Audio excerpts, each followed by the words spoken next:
This episode of Primitive Culture is brought to you by Audible.com, offering more than 180,000 titles for smartphone, tablet, and desktop. To get a free audiobook of your choice and to help Trek FM at the same time, visit audibletrial.com/trekfm. And also by Enterprise in Space, an international program of the non-profit National Space Society. Find out how you can help science and education and become a virtual crew member aboard the NSS Enterprise Orbiter by visiting enterpriseinspace.org. And if you want to join the conversation and share your thoughts on this episode, join the Babel Conference, our listeners group on Facebook. Just type BABEL into the Facebook search field. We look forward to seeing you there. This is Tim Russ, Lieutenant Commander Tuvok on Star Trek Voyager, and you're listening to Trek FM. Open your mind to the past. Oh, this may mean something. I've been coerced into watching tonight's movie. You do have books in the 24th century.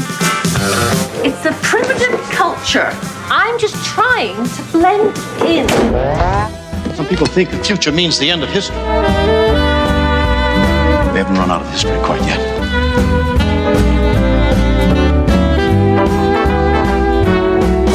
Hey, welcome to Primitive Culture, a Trek FM podcast about our history, our culture, and how Star Trek relates to it. I'm Duncan Barrett, and joining me today is my associate, Justin Oser.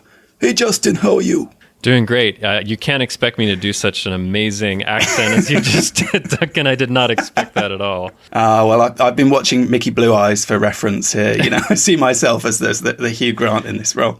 That's all right. That's all right, Justin. How are you doing? I'm doing well. Yeah, I think I realized I was on Primitive Culture before. I think it was back in 2018 even, talking about MASH and Catch-22 and Treachery, Faith, and Great River. And so it has been a while. And I know we talked about this topic we'll be talking about way back in almost a year ago, actually, is when you put out the list. So it's great to finally connect on this, and I'm really looking forward to it. This is one of those topics that's been on the kind of Primitive Culture back burner for a while. And when Clara left, I sort of sent out a call out to the Trek FM host saying, you know, here are some of the ideas that I've got lined up. Does anyone want to pick one? And you jumped onto this one. And then, of course, the Picard show came along and your schedule kind of must have gone nuts doing that. I don't know.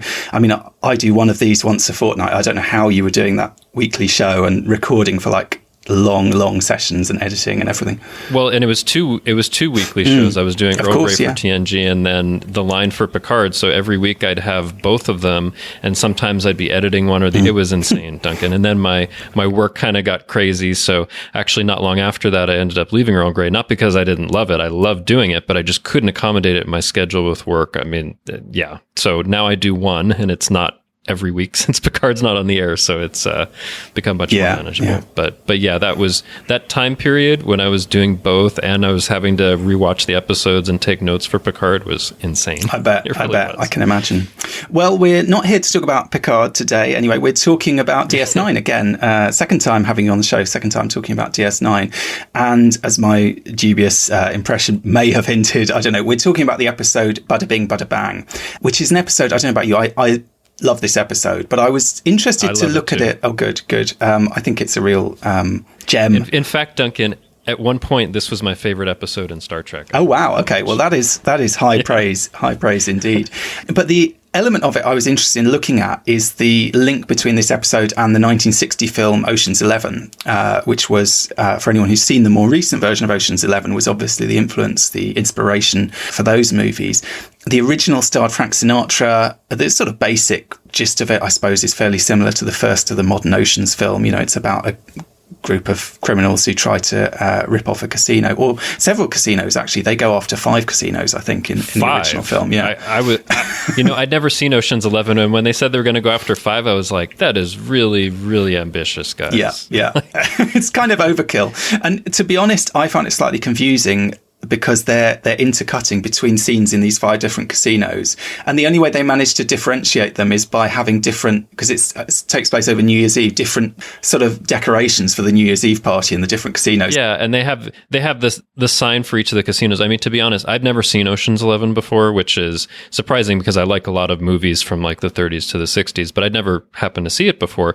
And when I was watching it and found out it was 5, and they were showing you like, here's how they're setting it up here. Honestly, it became too repetitive for me. Like, I like in the Deep Space Nine episode, I mean, partly because, it's 45 minutes, but they stick to one, right? They're just trying to do this thing in one. But when you're trying to do it in 5 in Ocean's 11, I found like, wow, this is really repetitive. Like, okay, I get it. You're setting up this thing or that thing like 5 different ways. So that was an interesting choice they kind of made in the movie. It almost felt like, because in the movie you have these guys from the Rat Pack, Frank Sinatra and Dean Martin, Sammy Davis Jr. and all that. It almost felt like an ad for like the different casinos that they would do shows at. It was kind of interesting. Well, I didn't realize the Sands, which is one of the casinos that they're knocking off, was actually where Frank Sinatra was based for many years. He had his, just like Vic has his kind of residency in his casino, Sinatra had his own. So there's a weird kind of element there, and that actually carries forward into the modern Oceans films, because again they use real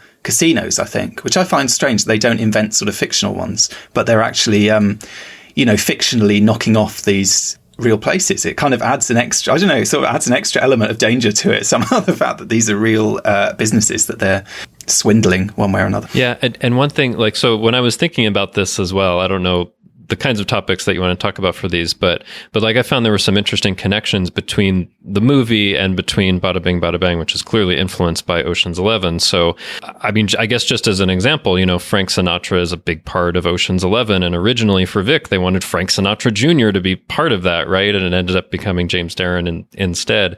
I don't know, there's just something about, they already had this kind of singer in that style that it just made perfect sense to bring over that kind of story. And James Darren is, as I understand it, kind of peripherally, not a member of the Rat Pack, but he kind of knew some of those guys and he kind of had interactions with them. Do you know what I mean? He's not a stranger to that world. That's sort of why they got him in as Vic Fontaine in the first place. So it does sort of make perfect sense. I mean, I have to say, for what it's worth, I enjoyed watching this movie. As I say, I love the DS9 episode. I feel like this is one of those ones where in some ways Star Trek maybe did it better. Certainly, I think the remake with George Clooney and so on is a better film than the original 1960s film. Yeah, I haven't seen the remake yet, so I can't kind of comment on that. But like seeing Ocean's 11, like there were aspects that I really enjoyed about it, but overall, I like had a lot of problems enjoying the movie, whereas the DS9 episode is like one of my favorite things in Star Trek. I like just watching them side by side. I enjoyed it like 100 times more than the movie that inspired it. I feel like they kind of improved on a lot, because it's almost like, in Ocean's 11, there's kind of like this boys club that's doing these things, right? And this criminal thing that they want to do to take this money. Whereas in the DS9 episode, it's much more noble. Like Vic is in danger. Even though he's a hologram, they really care about him. He's their friend, and they're going to do this in order to basically, keep him away from harm. So I really liked kind of the noble purpose that they had. Whereas in the other one, it's just, in the original movie, it's just like, we're just selfish and greedy and we want some money to spend on whatever we want. It was just like such an amazing contrast, and like how they kind of changed that around. They're quite unlikable characters in the original movie, I think. And they're also, I mean, there's a lot of them. There's 11 of them, obviously. And I don't know about you, I found it hard to distinguish, other than the kind of, the sort of lead bunch of them. I found them hard to distinguish. And actually, again, with the Steven Soderbergh ones, the more recent ones, again, obviously there are 11 of them, but I feel like they managed to, each one of them gets a bit more of a moment to shine somehow than they do in this original Ocean's 11 movie. I don't know. So I guess all I'm trying to say is it's an iconic movie insofar as it kind of registered culturally, I think, but it's not necessarily, for my money, a particularly great movie, partly because of the pacing. I think that they're not very likable characters. The pacing is sort of glacially slow. It takes about an hour to get to the point where they're actually having the meeting, to discuss, like their briefing, how are they going to do this job. It's a 2-hour film. So you get halfway through before you get to that point. And then half an hour after that, the heist is over. So the heist, from planning to execution, is only a quarter of the movie. And there's all this sort of padding around it and all this stuff. And then there's the kind of complication, because, spoiler alert, one of them dies unexpectedly of a heart attack, and that kind of... They get this sort of third act effectively out of the crisis that ensues because of that, and whether they'll be able to get the money away or not. But I think it's a weird film, and I can see they obviously sold it at the time on the fact that they had these actors. They had, the Rat Pack were in it. It's kind of cool in a way, although in a slightly, as I say, slightly kind of slow, slightly boring way. But they're very cool. You know, you get them singing. I mean, Sammy Davis Jr. is singing. You've got Dean Martin singing. I can't remember whether we actually get Sinatra singing at any point. I'm not sure that we did, weirdly, which you'd think would be the obvious. I mean, you know, why is he doing it otherwise? And you can kind of imagine at that time people going to the cinema and think, you know, maybe this was like the cool film to see in 1960, but it doesn't translate so well, I think. Whereas the DS9 episode, it has so much heart, it has so much humour. It doesn't take itself too seriously. That's part of it. It's a silly episode, you know. Whereas this movie, there are jokes in it, but it kind of plays it pretty straight for the most part. Like an interesting comment that my wife had, who's seen the original movie and the remakes and all of that, was like to a certain extent, these guys in the Rat Pack, especially like, you know, Frank Sinatra and Dean Martin and all of them, are just kind of playing themselves. It's almost as if the director was like, hey guys, it's just like a typical day, like hanging around in your apartment, go. You know, like there's just something about that first hour that's almost like they felt for the audience at the time, like, wouldn't it be cool just to see what it would be like when Frank Sinatra and Dean Martin are just hanging out? But it didn't necessarily like contribute to the buildup of, you're right, it takes like about an hour for them to get to the meeting where they're like, okay, what are we going to do here? You know, and I was surprised that it took that long. And then when it got like when you say there's a cool aspect, I think that's the case to a certain extent. Like I really like the music and like the opening credits that has this early like 60s kind of feel to it. That's just kind of fun, but it feels like the actual, you know, dialogue and some of what's happening doesn't quite live up to that. Like I would have much preferred if it was, I don't know, in some way written as something that was maybe, I don't know, a little more clever or something. It did feel straight. Like, okay, we want some money. How are we going to get it? We try to get it. We're not successful. The end. I mean, it's almost as simple as that. Massive spoiler there, Justin. You're giving away the twist. Well, you said the twist in the tale, but fair enough. But... Yeah. I wasn't expecting that, I have to say, because normally in these stories they kind of they come off okay. Obviously, in the DS9 example, the plan goes, you know, it goes according to plan. But in a way, I felt they deserved it. I didn't feel they deserved that money at all. You know, so it was very of its time that it's a crime doesn't pay kind of message. Like, hey, you try to do that, in the end you get nothing. Yeah. And one of them ends up dead, so they get less than nothing effectively. Well, it's a weird one. I mean, I think I do think a big part of it is that maybe they thought the charisma of those performers, because obviously they are very charismatic performers, would carry across to sort of likability for the characters. Now, when you get to the modern remake, you cast someone like George Clooney, who is kind of nothing but charisma on some level. You know, it sort of makes sense. You've got to kind of fall in love with these slightly shady characters. I don't know if you ever watched, there was a show here probably about 15 years ago called Hustle. Did you ever see that? Which was about a group of con artists, basically. But again, it was a really, really great show. It's worth checking out, but very charming, very sort of likable. All of them are actually really likable characters one way or another. You know, a bit roguish, obviously, but you really rooted for them. Whereas I sort of felt you didn't get that in this storyline. For the original Oceans, you don't get that. And I guess it could be a disadvantage with a movie sometimes too, right? Like, okay, you know who these guys are as far as, you know, performers elsewhere, but as far as the characters inside the movie, you're just getting to learn who they are. Whereas in the DS9 episode, you've been watching these characters and hopefully loving them for, you know, 7 years. And so you're really rooting for them and you know where they're coming from and like all of that. So there's almost like this shorthand that you don't have to build up the character. It's just all about how they react to the situation. And I think it had that advantage as well, being in kind of an episode format. Yeah, absolutely. And I think it helps, as you say, that everyone has a reason for doing it, which again, actually, even in the modern Ocean's 11, interestingly, they had to change that. They gave the George Clooney character a motivation, which is a slightly dubious one, which is that the guy who owns the casino has kind of, while he's been in prison, stolen his wife, basically. And so really, he's not after the money. He's after, he wants revenge on this guy, and he wants to win his wife, slightly improbably win his wife back through the heist, which he does, you know, in the end. But so they kind of have to personalize it. And I think it's quite clever the way in the DS9 episode you have this sense of everyone has a reason. You know, Nog obviously owes Vic a lot from It's Only a Paper Moon. Kira and Odo have this, you know, owe him a lot. I mean, Miles and Julian, obviously, they're, you know, he's like a friend to them, basically, because they spend all their time in the holosuites. And then you've got this kind of interesting element where you've got Cisco, who's basically much more suspicious about all this and sort of basically saying, what's wrong with you all? This is ridiculous. And I think on some level, the plot is ridiculous. I mean, I watched it with my girlfriend, who, generally speaking, hates Star Trek. She agreed to watch it because I said it was about a 1960s casino heist. And actually, she quite enjoyed it. And she said, I don't mind watching Star Trek if it's going to be a period drama, but, as long as there's no spaceships or whatever. But she was like, this is very silly. I thought I didn't know Star Trek was this silly, basically.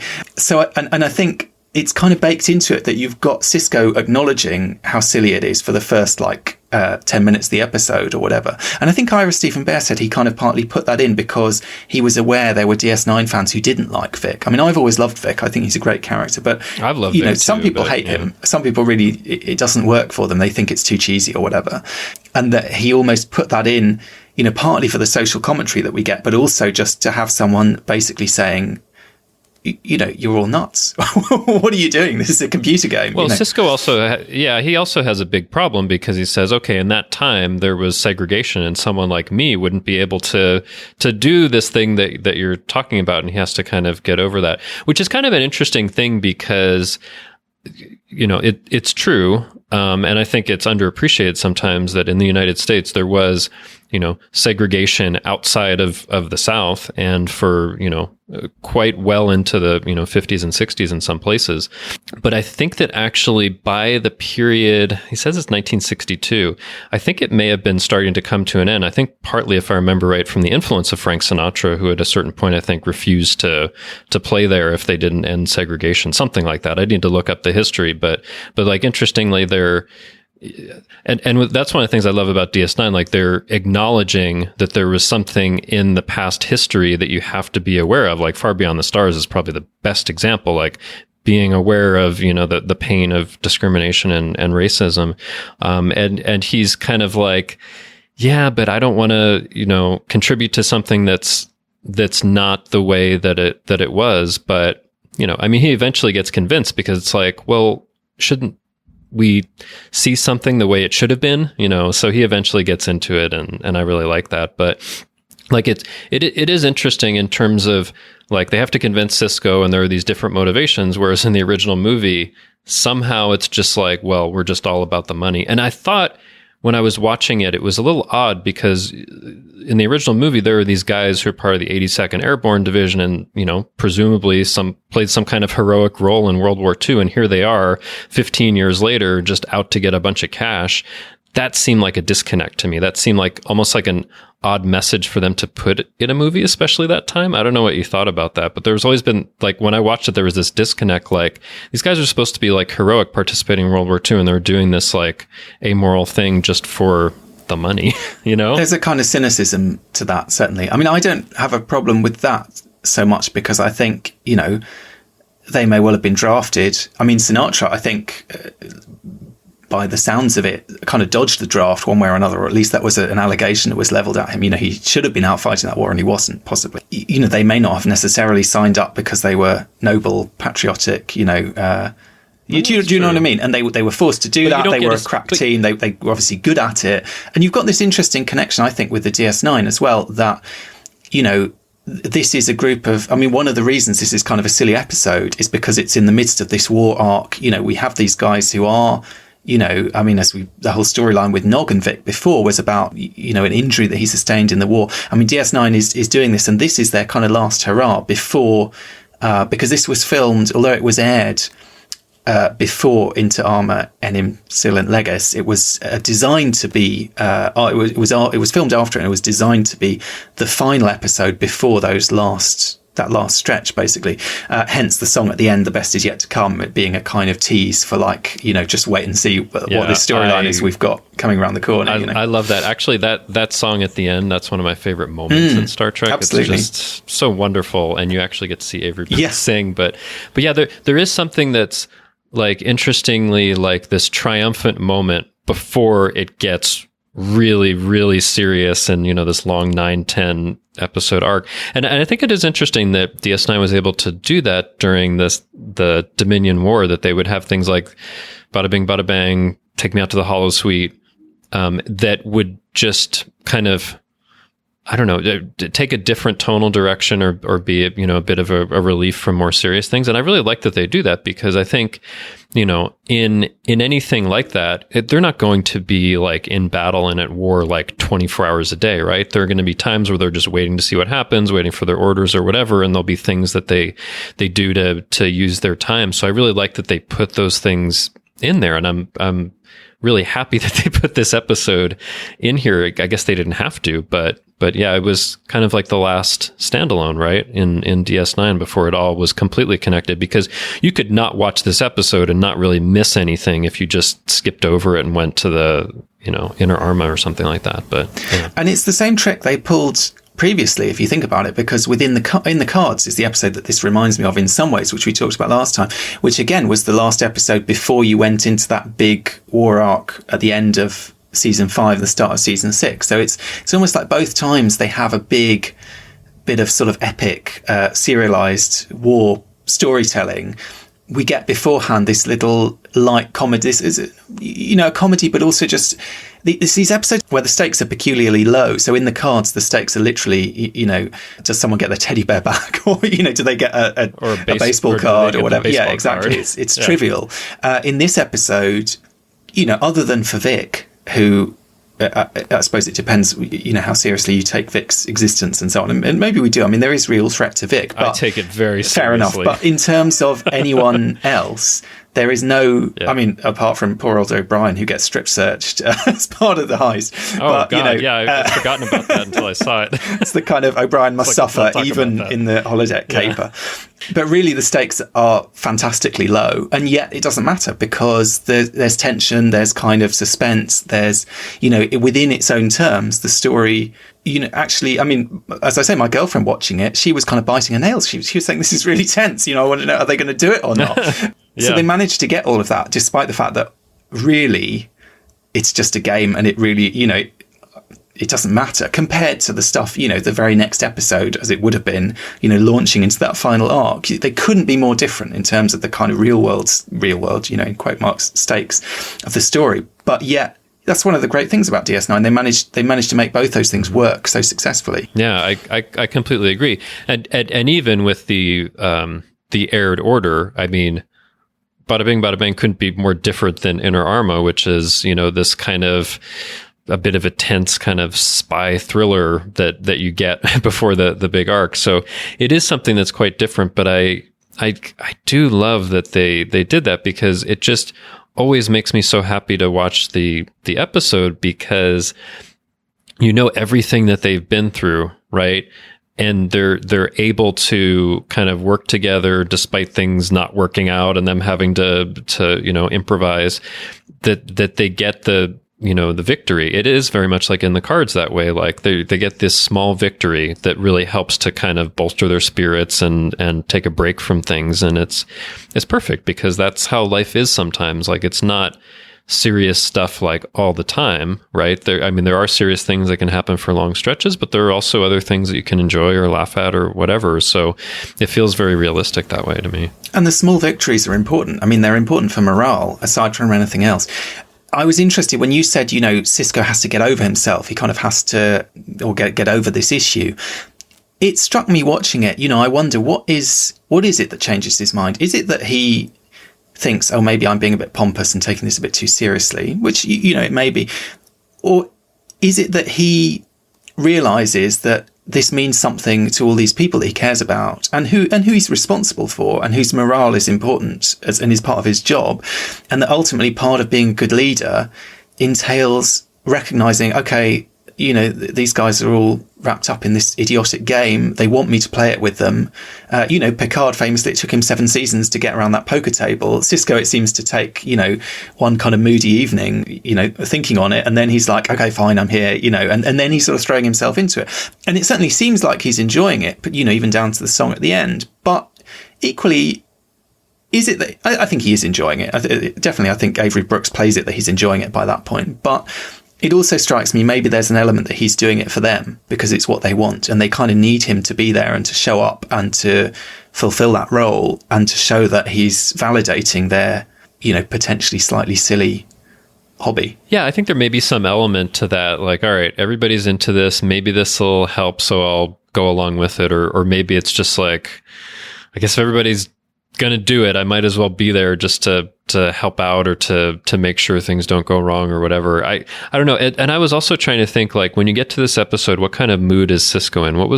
What happened right before this one? I was trying to remember. Well, by the time you get to that kind of final arc, he seems quite mellow. He's, they're having a baby, they're getting married, he's buying a house. Do you know what I mean? He seems to be in a kind of quite, he's sort of settling down. Do you know what I mean? And maybe there's an element of that as well with him, the singing at the end and everything. He's kind of relaxing. There is a slight element of, Picard at the poker table. It's kind of, I'm going to set aside this stern persona, because he can be quite intimidating. And even in this episode, there's that great scene at the beginning where he, very softly says to them, are any of you going to do any work anytime soon, basically? And there is this kind of sense right? of, oh yeah, when they're talking the boss about has waded in, He can be kind of quite stern, quite sort of foreboding in some ways, as much as he's also a character with a great sense of humour.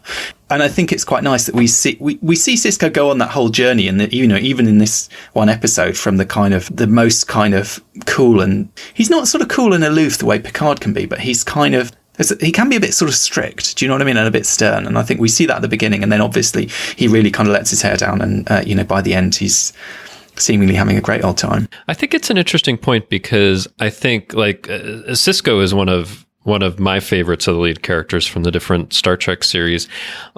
But I know for some people it may be a little bit difficult, because he can have those stern or strict moments, or he can do things that, especially early on, or maybe seem a little silly or weird.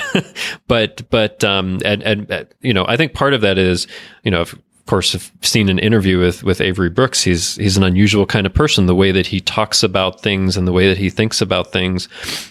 But I kind of really like that, because I think, across the 7 seasons of DS9, you're seeing someone that kind of is very much aware of his own history and what he's been through, but also, as you see in, this episode in Far Beyond the Stars, very aware of the history of, his ancestors and everything that they went through to help, get him to the point that he's at. So he's very aware of what came before in his own life and in the world.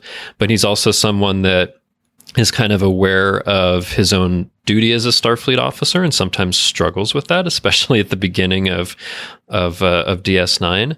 But he's also, this interesting figure that's considered, an important religious figure in Bajoran society, and he kind of gradually deals with that. But I feel like Sisko is one of those characters where he is definitely not, static or the same person week to week in these episodes. You see all of these different facets of his personality and what makes him who he is, and how he's reacting over the long term to all of these things that happen in the show and that happened before. So I really like his character for that. And I think you're right. In this one episode, you see him go from being like, come on, people, get back to work, or that's really silly, or I don't want to, validate, smoothing over the racism that happened, to being totally into it and saving the day and having fun singing with Vic and all of that. So I think it's great. You see just a whole range for him in this episode and in the series. And that's what I think makes him a great character. And I think it's characteristic of DS9 that they raise this issue, that they've created this holographic environment, which is a lot of fun and is very appealing and so on. And then that there's a kind of awareness that there's a discrepancy between that fiction in Star Trek and the kind of real world reality. And that they have a character, and particularly, the main character, the captain, who's going to raise that. And I mean, in some ways, I sort of feel like, maybe he's got a point. Maybe he's right on some level. And actually, I don't know whether it's necessarily kind of morally the right thing that he has to come around and say, oh, actually, it doesn't matter. I'm not saying the episode's saying it doesn't matter, but that it's kind of okay. I also sort of wonder whether on some level that argument operates slightly metaphorically, because there's an element of sort of Star Trek has this kind of utopian vision, which to some degree, some people might say is detached from the gritty reality of human nature, human history, and so on. And obviously Star Trek's interactions with the darker sides of human history, I mean, obviously all Star Trek has drawn on that.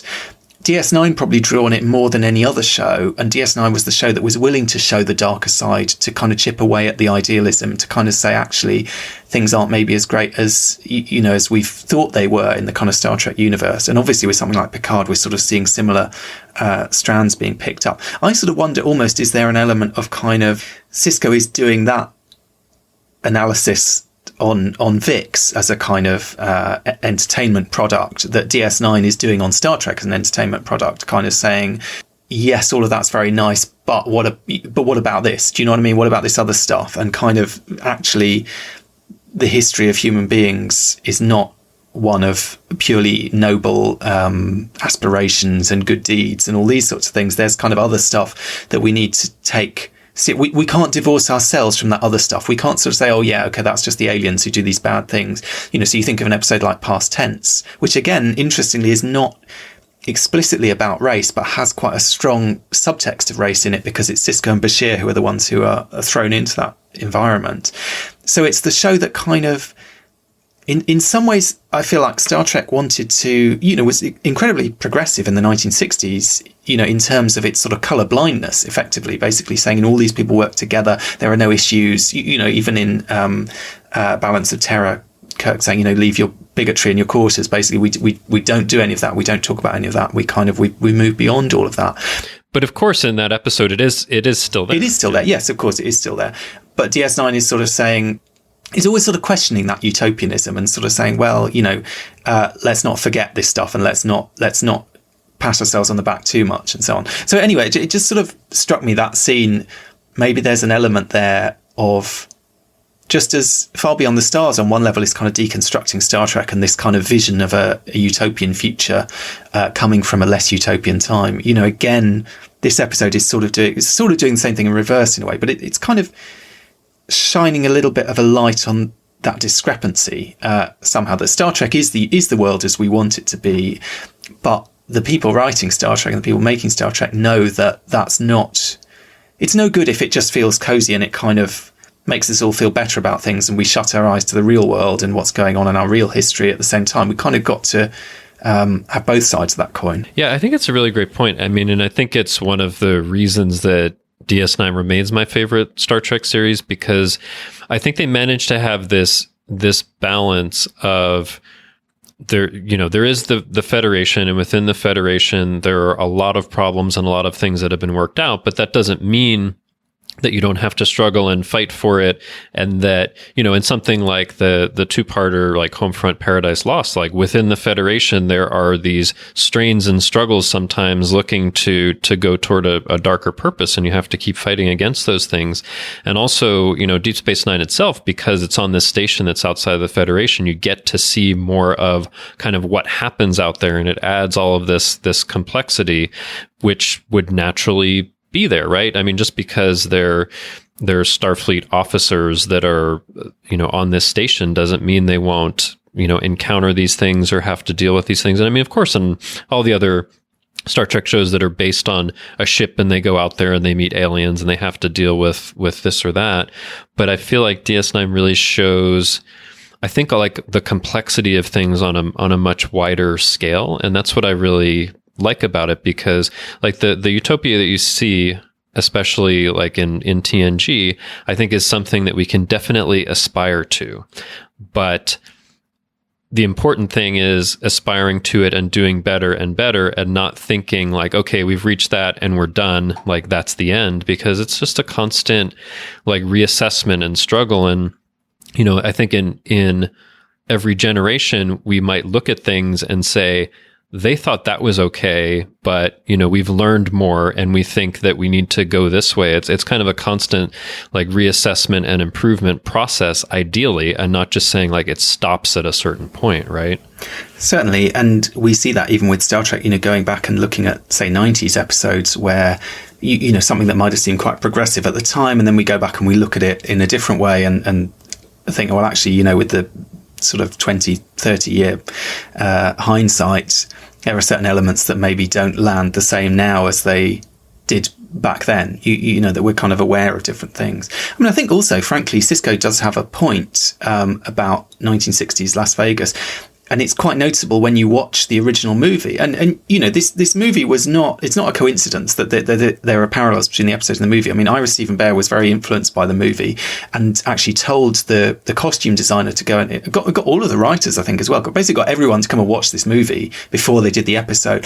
And the music was kind of riffing off the music in the movie to some extent, or there's kind of similarities there anyway. The costumes were they were like renting costumes that matched, where possible, the costumes in the movie. So they were trying to recreate the world of this movie within an episode of Star Trek, you know, quite explicitly. And I think if you look at the movie, you know, Sisko has a point. I mean, yes, you've got Sammy Davis Jr. in this film, but he's playing the garbage man, the garbage man who can't get a decent, you know, unlike these other white guys who were in this crack team of, you know, World War II soldiers, you know, and this, I suppose, is a bit of social commentary in the film as well, you know, in a sense, kind of making this point that they've been able to go on and do various things with their lives. You know, they mostly seem reasonably wealthy and to be doing quite well. He has not, to the same extent. And the whole plot hinges on the fact that he's the garbage guy who's going to get the money out of Las Vegas in a garbage truck, and no one will suspect him because no one will kind of. He's not able to move, and you know, he's not able to go in and be the high roller in the casino or whatever. He's not able to kind of move within that world. He's the guy who comes and picks up the trash, and no one speaks to him, no one gives him a second look. He's very peripheral, and you kind of see that in the film, I think, at various other points as well. There's another black guy who's like a porter at the airport or something, and is kind of just very sort of unconsciously dismissed. And you see it with the women as well, I think, in the film. I mean, the women, there are female characters in the film, but they're very kind of peripheral, and if anything, they kind of just get in the way. Certainly no allies, in the sense that in the DS9 episode, actually, the women are the ones in some ways doing most of the work. Now, it can, in some ways, it's a little bit sexist in that or at least it's a little bit kind of potentially problematic in that basically all the women, one way or another, have to flirt and kind of use their attractiveness as a way of distracting men. But they are, at least all three of them, quite pivotally involved in what's going on in a way. Whereas the original movie, it's very much a kind of blokey, you know, boys adventure, essentially. And I want to highlight something that kind of shocked me when I watched Ocean's 11. So at one point, I think there's a group of 4 or 5 of them that are talking about like how they're gonna use the money, and like a couple of things that I saw there, and like, even if they're doing this in a joking tone, I think it's just like reprehensible that it was even in the script. Like, I think one of them talks about repealing some amendments to make women slaves and take the vote away from them. And another one talks about like being the commissioner of Indian affairs, effectively like saying he's going to like steal from the Native Americans. Like, I don't know. There's just something that's really striking about that. And I'm like, oh my God, I can't, like, even if it's in a joking tone, that is terrible. And I can't believe that's in this movie. I know it was 60 years ago, but like there's a certain sense in which I think you see the difference between like the movie and the episode. Like, as you were saying, like, you know, 3 of the 9 people that are involved in DS9 episode are women. Yes, they have to be part of, you know, this thing that's less than ideal, but at least they're a part of it, right? It's 11 guys in the other one. And it's a much more diverse group of people in the DS9 episode as well. It's almost like, and this was almost, I think, the case in real life for like the Rat Pack in like the early 60s. Like, Sammy Davis Jr. was very famous and definitely a part of it, but like, I watched a documentary on his life, and a lot of times, like in the Rat Pack shows, he was kind of like the butt of jokes or like a little more peripheral to the act. So he wasn't treated like quite the same way. So I think it's kind of emblematic of how people were thinking about things then, especially an adventure that's like 11 guys out to get some money. I don't know. There was just something like really striking about some of the things that they were just like saying to each other, right? You're right. Absolutely. And I guess that's why I imagine when it first came out, this film attracted a kind of, I don't know, it's definitely a sort of guys kind of, I mean, they're basically a group of, you know, we would say today, kind of toxic white men plus Sammy Davis Jr. Do you know what I mean? There is a kind of, there's definitely a sort of toxicity to them one way or another. And obviously that wouldn't register in the same way then. But I think what would have registered is this idea, and this again, it did kind of make sense for me that they were war veterans who'd served together. They'd had this kind of camaraderie together. They had that kind of bond, and they are sort of apart from everyone else in the real world, if you know what I mean, somehow. And they've got this kind of slight disdain, which I guess is very fitting with the Rat Pack and that kind of idea of this group of guys who think they're, God's gift effectively, and go around sort of misbehaving one way or another. And, not a particularly... There's a kind of sleazy element. There's a kind of, I think that's what comes across about them. And even in the way that they do deal with the women that they do encounter and so on, they seem like a bunch of sleazy crooks. They don't seem like a kind of lovable gang of rogues, which is what you'd expect. That's a great point. Like in a certain way, like in the DS9 episode, like their adversary is this guy Frankie Eyes who runs the casino, right, and who's trying to run Vic out of town and all of that. It's almost like in Ocean's 11, like all 11 of them are like Frankie Eyes. They're like these kind of, criminals that are looking to do these, like the adversary in the DS9 episode is almost like in the original movie, you have like 11 of them there, right? It's odd. Well, I think partly that's because the element that is missing from the original movie, which is a big part of the DS9 episode, and indeed is a huge part of the remake of the movie, interestingly, is the mafia. Now, the mafia doesn't feature in Ocean's 11, the movie, whereas in the remake, there's this kind of, there's always this danger, you go up against these guys that have you killed. There's this kind of, it's not just about money, it's about kind of power and all this stuff. And of course, you've got Frank Sinatra, who has these kind of mafia links himself. I mean, famously, apparently, I didn't realise this, but, Frank Sinatra owed part of his movie career to mafia interference, basically ringing up the studio. This is in the scene that kind of is replayed in The Godfather, and getting him apart and basically saying, I know you think you want to go another way with that role, but that's not going to work out very well for you.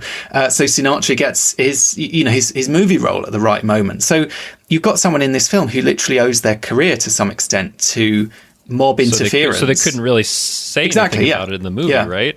And of course, Frankie Eyes, Old Blue Eyes is Sinatra's nickname. There's definitely a kind of parallel there with, yes, on one level, I suppose Vic Fontaine is kind of in the Frank Sinatra role. On another level, Frankie Eyes is a kind of Frank Sinatra stand-in, or sort of, or at least a kind of reference there. So there's this weird element that, and I think it's striking. I don't think it likely that the writers of the new version of Ocean's 11 were particularly watching this DS9 episode, but it's kind of interesting that in both these attempts to update this story, what these two groups of writers felt it needed was the mafia, and yet that's noticeably absent from the original one. Even though these casinos, I mean, like the Sands Casino where Sinatra was playing was a mob casino, and that's one of the ones they're knocking off, but that does not come into the story, obviously. Yeah, I think that, for all the reasons that you said, but also I think both the DS9 episode and probably the remake got the idea as well, because it was just, I think, well known even by that time that the mafia was profiting off and running a lot of these casinos. Yeah, it's pretty interesting to think about. And then, later on they can acknowledge like, yeah, that's really what's happening. But you're right, it becomes an important dramatic part of the DS9 episode that really works. Like, there are these criminals that are running it. They're trying to rough up our friend Vic. Let's take their money. I mean, of course, like he's just a holographic character, but in the end, Frankie Eyes basically gets killed for what happens, right? Which is an interesting choice there, but that's how they have to end the program. Yeah.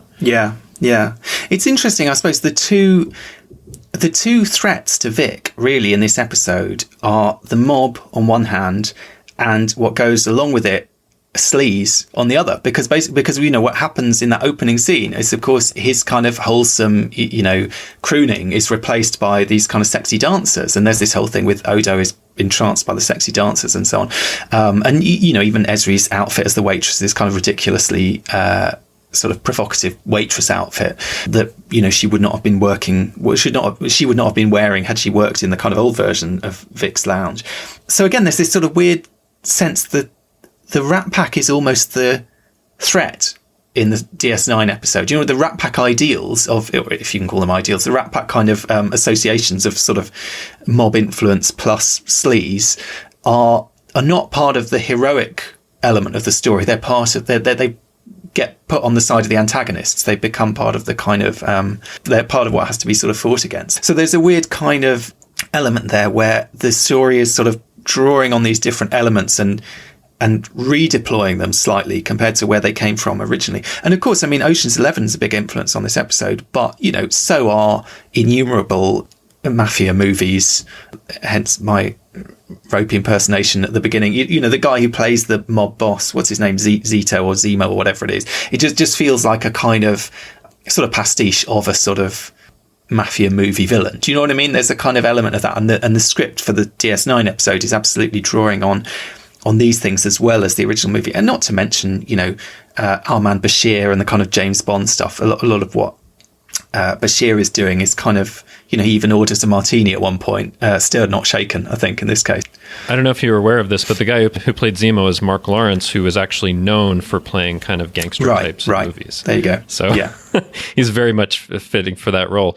But yeah, I think what I really like is they took this idea from Ocean's 11. Of course, you're right, there are other ideas, but I think that's one of the main influences. And they kind of subverted it into something different for the purposes of the show, because you couldn't just directly take that idea and all of a sudden, you know, our Deep Space Nine characters are all out for the money. Like, it doesn't make sense in terms of who they are and in terms of where they are in Star Trek and all of that. But I like that they were able to fit it into the show in a way that didn't feel like they were forcing it, but they were just taking inspiration and making it into something that feels right for the show. I think that's why it works really well. And it's a great example, I think, of, it might be my favourite holodeck episode or holosuite episode in some ways, because, I mean, and I can't think of another one. Well, no, I can think of one or two. I mean, Take Me Out to the Holosuite would be another example, which similarly does the same thing. But the vast majority of holodeck episodes, the tension and the kind of narrative drive is all about something going wrong with the holodeck. Do you know what I mean? There's some kind of problem. I mean, in this case, there's something that kind of goes wrong, but it was meant to go wrong. And there's no, like I said, there's no stakes for the real, you know, real in inverted commas people. There's no real bleed between the real world and the holodeck world in the way that there normally is in those kind of stories. It's literally just, this is taking place, this is a game within a fictional TV show. Do you know what I mean? And we're invested in the characters playing this game, even though it's not even, you know, not only are they not real in our world, but it's not even real in their world, but still we care about the outcome. Yeah, and the stakes are really for Vic, right? Like, one thing they clearly didn't do is they were like, oh no, the holodeck safeties are off. You might get killed by the bullets. Like, no, they were not going to be harmed no matter what. But the real consequences were for Vic. And I think that's a really great thing that they're doing, because they're really emphasizing, like, Vic is important as his own, like, sentient being. And I do think of Vic like that, because he does very much act like that. Like, and at one point, I think that someone is suggesting, like, well, why don't you just reset the program? It's like, no, Vic will lose all of his memories and who he is. And Vic's like, I don't like the sound of that. You know, like, but there's no way that they're going to do that, even though that seems like there's this problem. Well, this problem that was implanted by Felix, apparently. I'd like to meet that guy and see what he's like. But anyway. He's one of those great off-screen characters that we never get to see. You know, the more you hear about them, the more I do think it emphasizes that he is like a character that is as important and should feel as real to us as any of the other characters, right? Which I think is great. The emphasis is on, like, him and how important he is to these people. And there's that interesting moment, isn't there? Because early on in the episode, he's actually being quite cautious. He's kind of, and there is a slight element. I sort of sometimes wonder, it's O'Brien and Bashir are the ones who are quite gung-ho about all this and like, don't worry, we'll come up with a plan, we'll sort it all out and so on. And you can't help thinking, well, yeah, but to them it is just a game, and you know, the stakes for them are quite low, and they are gambling with Vic's life, whatever that means. For him, it's very real. And to begin with, he's kind of, he's a bit unwilling to go along with it and thinks, you know, who are this bunch of crackpots, basically? I mean, he doesn't know, obviously he knows them, and he's heard a bit about the Dominion War, he's sort of heard about what's going on in their reality, but he doesn't know them. He only knows a side of them, if you know what I mean. But then later on, he's actually kind of directly risking his own life or his own existence. And there's that scene, which I think is quite clever, where he pretends to recognise the sort of much younger girlfriend of the mafia boss, basically. And I think it's a really interesting moment, because it's kind of a trope from these sorts of stories that you have a group of con artists, they're trying to pull off a con. Their part of that is that they're acting certain roles, and everyone has to kind of remain in character. And there's a threat to that if anyone that knows them in their real life and their real identity recognizes them and can potentially kind of see through that and ruin that. You get that in the original Ocean's 11. You get this woman who sees Sinatra's character, Danny Ocean, in Vegas and rings up his wife and says, your husband, she thinks he's having an affair. She doesn't realize he's trying to knock off the casino. You get that in certainly in the remake of the Ocean's film. You get any kind you play out this sort of thing. It's a beat of tension where you have someone who recognizes it and could pull the plug on the whole thing. The second Ocean's 11 remake movie has the most bizarre element of this trope where, because they kind of go a bit mad in that movie, but because Julia Roberts plays Mrs. Ocean, basically George Clooney's wife in the film, at the key point in the second film, this is a spoiler, sorry for anyone who hasn't seen it, but it's probably the least good of any of these films, so maybe skip it anyway. They need an extra person, and they don't know what to do. Their plan's fallen apart, and they realise that the wife of the main character bears a striking resemblance to Julia Roberts. And so the scheme that they come up with is she's going to impersonate Julia Roberts. And so she goes to this fancy art gallery impersonating Julia Roberts, playing this woman impersonating Julia Roberts. And then who should turn out to be staying at the same hotel but Bruce Willis, who knows Julia Roberts, and so Bruce Willis is in the film as well as Bruce Willis. Julia Roberts is in the film as this woman who looks like Julia Roberts.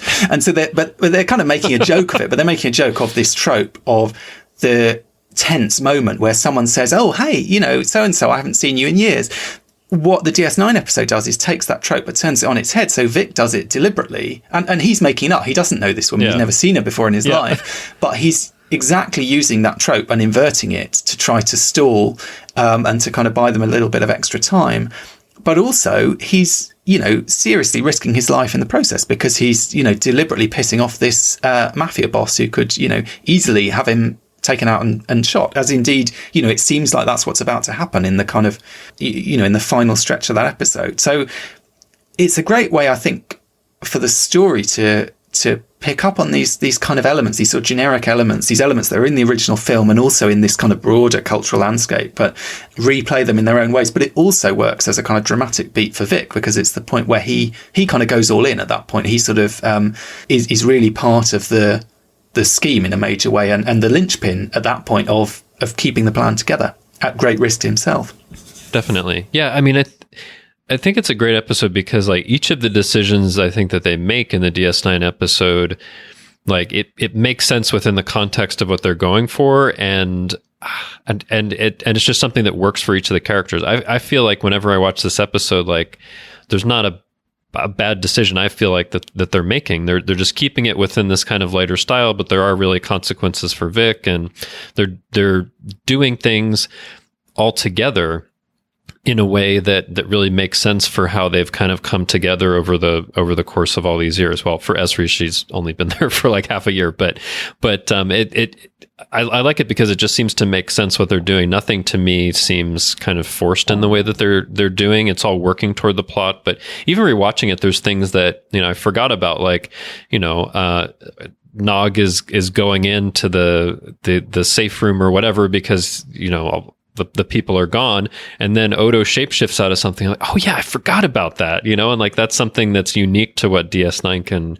can bring to it. So I just feel like, like all the little decisions that they're making just make sense, and I really enjoy it. And for the movie Ocean's 11, I feel like there was a bunch of things where I was like, I don't know about that, and really, and like yeah, especially when it gets toward the end where it's like, are they really going to do that? Okay, they're really going to do that. When you said about Nog, it reminds me of that montage. I love that montage that you get. I mean, you get obviously the famous scene of them all striding along the promenade with the music and everything. It's great moment. Also that kind of great moment with Quark gets his kind of contractual one line in the episode. We saw Worf in Ops for one line earlier. Quark gets his one line to kind of say what the hell's going on.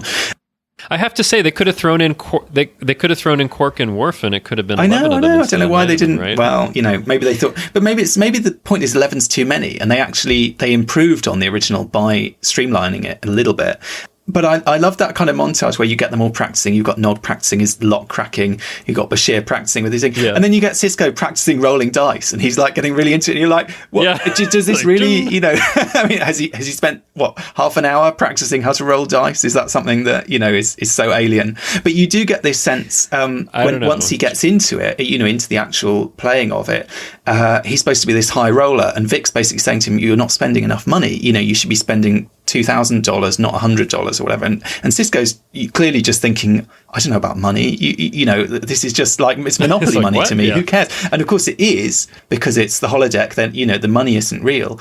And there's that weird sense, you know, the money isn't real because it's Star Trek. So Star Trek characters don't understand money. The money isn't real because it's holographic money. It's also not, it's interesting. It's not part of the plot. I mean, it's part of the plot, but it's not, it's kind of a MacGuffin. It's not, they're not really after the money. As you said, in the original movie, they're after the money. Now, interestingly, in both stories, the money ends up in the trash. And in the original movie, the money ends up destroyed, effectively. But, you know, in the original movie, they have to put it in the trash because that's the only place that no one will see where it is and see where it's going. So it's, you know, it seems worthless, essentially. And Sammy Davis Jr. can take it out of town and they can get hold of it later. In Star Trek, the money goes in the trash because money is irrelevant. You know, it doesn't matter. Who cares about the money? The money just goes in the bin. And the main thing is just that the money isn't there in the safe at that moment. So there's that kind of interesting element of it's almost, there's something almost sort of emblematically Star Trek about that this story, which is about stealing a large amount of money, comes to be a story where the money is the least significant object. All they have to do is dispose of it, get rid of money, and everything's fine. You know, it's, you could have said it's almost a sort of it is Star Trek's utopian kind of socialist message right there on a plate in some ways. As far as the DS9 episode is concerned, the money is only important in that you need to do something with it in order to get this guy off Vic's back. Like, it could have been something else. It could have been jewels or something. I don't know.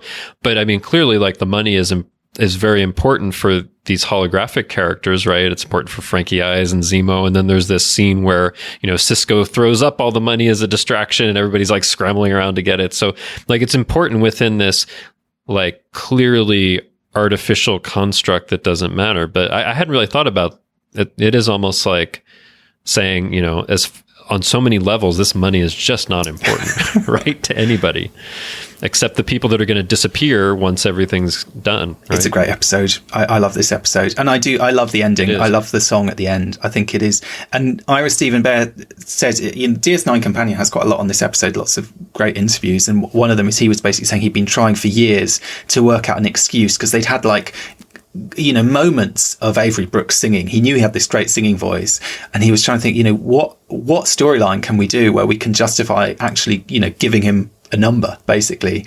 And this was the perfect one, just as, you know, in the original movie, you have Dean Martin doing, you know, and Sammy Davis Jr. Doing their numbers, basically. Here we get finally a chance for, and at the last moment, you know, this is, as I said, the last hurrah before this big epic finale, essentially, this kind of final stretch. This is the moment where we can give him that opportunity to do that. And it's, you know, it's a wonderful moment. It's a wonderful kind of addition to Star Trek, I think. It's great because I love that kind of music, and just hearing like Avery Brooks and James Darren sing together. They sound so good together. But there's also this great element that, you know, they sing the song, and then, you know, they kind of, you know, embrace a little bit at the end. And then like in the final bit of the song, you see the station with the ships around it. And I don't know, there's just something about the way that combines together. Like, there's this wonderful song, and then you're seeing the outside of DS9 with this kind of music that makes me happy to hear it, that I just love, like how it ends. It just like always makes me feel like good in that moment. Like, okay, there's been this tension, we've had to do something for Vic, and now we can just like exhale and enjoy and smile and have a great time, right? Like, whenever I'm watching this episode, especially that song, like, I forget about everything else. It's just pure joy just to see it. So I think it's so wonderful that they were able to do this, and from something that, now that I've seen what inspired it, I really am not a fan of like what inspired it, but what they made it into is great. And I think that it really points up that you can take inspiration from a lot of different kinds of things, whether it's, you know, the best thing you can imagine, or like, oh, they have a great kernel of an idea, and you can make it into something that's really special, because I feel like, I'm sure some people listening to this are big fans of Ocean's 11, but clearly we're not like big fans of it. But I love that they helped to make it into something special, like one of my favorite things in Star Trek. So that's really great. Oh, by the way, did you notice that there's another Star Trek connection from Ocean's 11? What's that? No? Do you see that one of the story co-writers is George Clayton Johnson, who wrote The Man Trap in the original series? I had not picked up on that. There you go. I failed in my Memory Alpha research. That's an interesting... I just noticed that name, and I was like, that's... Yeah. And it's like, I don't know, 5-6 years before he did that. So okay. Clearly a very different story. But yeah, like I like that there are like the little connections there. But and like when I was watching the movie and then I was watching the episode, and you see like the 9 of them like going down, I was thinking like, this is like Ocean Space 9, right? Because there's 9 of them, and it's inspired by Ocean's 11. It's kind of an echo of the final shot of Ocean's 11. Again, is sort of going for this cool factor. I mean, it's a very downbeat ending, and yet they have this shot of them all sort of moodily walking out, and you get all their names come up on the screen. And it's like, look at all these great cool guys we've got in our film. It's weird though. It almost feels who look very depressed right now. But wasn't it cool watching them for 2 hours? In this movie. But it also feels it has a real, to a modern audience, it has this sort of Reservoir Dogs feel, or it has this kind of. In some ways, I sort of wondered whether, is Tarantino a sort of element sort of lurking in the ether here on some level. I mean, I guess because some of his earlier films would have been out by this point. Something about the kind of coolness of it, because I feel like the original Ocean's 11, it captures some of the. It certainly trades off the coolness of those guys, of the Rat Pack, but I don't feel the film makes them particularly cool. The film doesn't make them, it doesn't glamorize them, it doesn't do anything to kind of make them seem cool or aspirational in that way, in the way that, Tarantino did make these, even often quite reprehensible characters seem really cool and really kind of charismatic and so on. The DS9 episode, I think it does do that, in that montage and in that shot in particular, it's very much going for this idea of, these are our team, this is our, look how cool they are, look how great they are.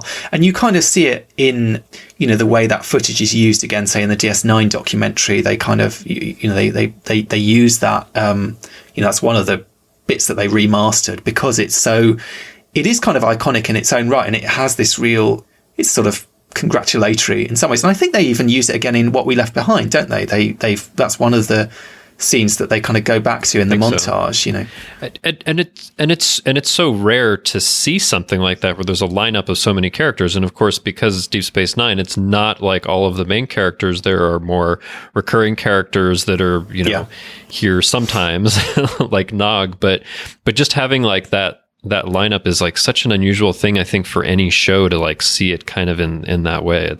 It is really cool. It fits weirdly. It's great. And it must have been great fun just to be part of it. It fits weirdly in an odd way with this idea, in the original Ocean's 11 of them as this team of soldiers. Do you know what I mean? And you do have this kind of parallel, as I say, in DS9, where they're in this war environment. Okay, Cassidy's not a soldier, etc. But, the rest of them, they are in this military environment. They are kind of military comrades in a sense. I don't know. It's an unusual shot for Star Trek, because you're right. You don't generally get that kind of sort of heroic group shot necessarily, but it's staged. It is cheesy, but it's cheesy and yet at the same time quite effective. And it. I don't know. I just feel like lots of elements of it, they come together really well. And maybe the answer is the original Ocean's 11. If they'd ended on Frank Sinatra doing a song, that would have been a better ending, quite apart from whether they won the money, lost the money, who cares about the money. The DS9 episode has the and maybe even like to end on a high note, and literally end on a musical number. And maybe it could have, Ocean's 11, the original one, could have ended with Frank Sinatra singing some song that's a bit illustrative of the situation. Like you hear Vic on DS9 singing like songs of that era that are. And doesn't he even sing one in DS9, something like "Here's to the Losers" or something like that? Like if you had something like that in Ocean's 11, I'd be like, oh, okay. They're just kind of like accepting, like, okay, we've lost out on this one, but it's okay. Well, and they even wrote a fake song for this episode, didn't they? Because that song about the Alamo at the beginning. You know what? I never realized that until I read. I know. I always assumed it was some really obscure song, and I was just like, it's a bit random that someone wrote this song all about the Alamo, but I guess it makes sense, that they'd use it in this episode. It turns out a complete fake. Yeah, it's you could have the Romulan guy, it's a fake. It turns out also that the movie that Vic is referencing, the Alamo, like they're talking about the original Alamo and in Texas, but he's talking about the movie, which also came out the same year as the original Ocean's 11, which I thought was interesting.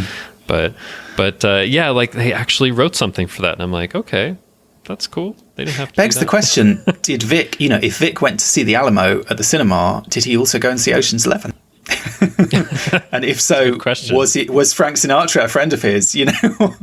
Hey guys, this reminds me of a movie that I saw. Yeah, exactly. Well, it's been a lot of fun talking about Ocean's 11 and Badda-Bing, Badda-Bang today, Justin. Before we go, do you want to let our listeners know where they can find you on the network, and if they want to get in touch with you on social media, what's the best way of doing it? Yeah, well, you can find me elsewhere on the network co-hosting The Line. That's our dedicated Star Trek Picard podcast. That's with my friends Chrissy DeClercq-Zalagi and Brandon Shea Matala. So now that season 1 of Picard has ended, we are still having episodes a little bit less often. We've had some interviews. We're going to have some other episode topics and ideas coming up that are really exciting. So if you haven't checked out The Line, I hope that you do.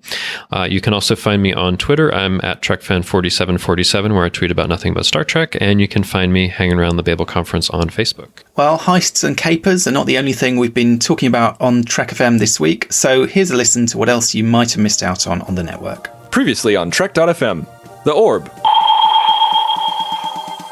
But of all the Section 31 that we're getting in New Trek, this feels the most legitimate. This feels like the Section 31 that we know from Deep Space Nine, and it doesn't feel like, we're just going back to the well again, because, even Ira said, I know they've used it in the movies, but we created this. Earl Grey. Still no clue. I'm going to kick myself when I get it. Yeah, tell us, Jim. Kirsten Dunst. Kirsten Dunst. Gosh, of course. I hate the universe. My gosh, I knew that. What's wrong with us? The best Loaxana performance in all 7 seasons, in my opinion. Literary Treks. If this were an episode of Voyager, and I actually think this book would make an interesting episode of Voyager, and like we kind of hinted at, maybe it's very much like an episode of Voyager that we'll talk about. I don't think it would have been called 7 of 9, right? No, it would have to have like a one-word title to fit in with most of the other Voyager episodes, so you can't really remember which one it's about. Yeah, it would just be called 7. That's what it would be called. To the journey! She did actually mean what she said back in the space just before they die. I don't know, I just kind of like it. It's just I'm going to tell you I love you just before I die. Not a minute sooner. It's like, at least I don't have to deal with the ramifications if I'm dead. Well, that backfired. Or maybe she was just like, at least I don't have to hear him not say it if we're going to die. So what you're saying is next time that we ask someone to marry them, or anyone who asks someone to marry them, they should do it on death's door of like some kind of crazy adventure. Like jumping off a bungee jump. You're in the middle of being eaten by a shark or something. I love you! Gobble, gobble, gobble. And that's what else is happening on Trek.fm. Check out all these shows and join the conversation about your favourite corner of the Star Trek universe and beyond. You'll find us wherever you get your podcasts. If you're an Apple user, be sure to hit the subscribe button in Apple Podcasts on iPhone, iPad, or Apple TV, or the desktop iTunes app to get the latest episodes as soon as they're published. And please leave us a star rating and a written review. If you're not an Apple user, we've got you covered as well. You can find our shows on Google Play Music, Stitcher, TuneIn, Spreaker, SoundCloud, Windows Phone, in most third-party apps, and you can stream and download the MP3 file from our website or grab the RSS link. We'd love to hear your thoughts on today's show, and there are many ways for you to do that. The best place to join in the larger conversation is the Babel Conference, our listeners group on Facebook. Just type Babel, B-A-B-E-L, into the search field on Facebook and it should come right up. If you'd like to send us an email, you can use the form on our website at trek.fm/contact. Choose to send to a show and select Primitive Culture, and that will come right to us. You can also find the network on Twitter at TrekFM and on Facebook at facebook.com/TrekFM. If you'd like to help us keep all our shows coming to you each week, you can become a patron of the network on Patreon. visit patreon.com/trekfm. That's patreon.com/trekfm to get all the details. Perks include early access to episodes, exclusive content, producer credits, and more, available through our special patrons website, Patron Zone. It requires a great deal of money to produce, host, and distribute these shows each month, so we really appreciate any support you can give us, and we hope you'll join the team. Again, you can find all our details at patreon.com/trekfm. We'd like to take a moment now to thank our associate producers on Primitive Culture, Amy Nelson, Clara Cook, and Tony Black. Amy is a presenter of many other shows on the network, and you can find her on Twitter at Miss Amy Nelson. Clara and Tony were two of the former co-hosts of this show, and they'll be popping back from time to time. You can find Clara on Twitter at ClaraJeanMC and Tony at AJ Black Writer.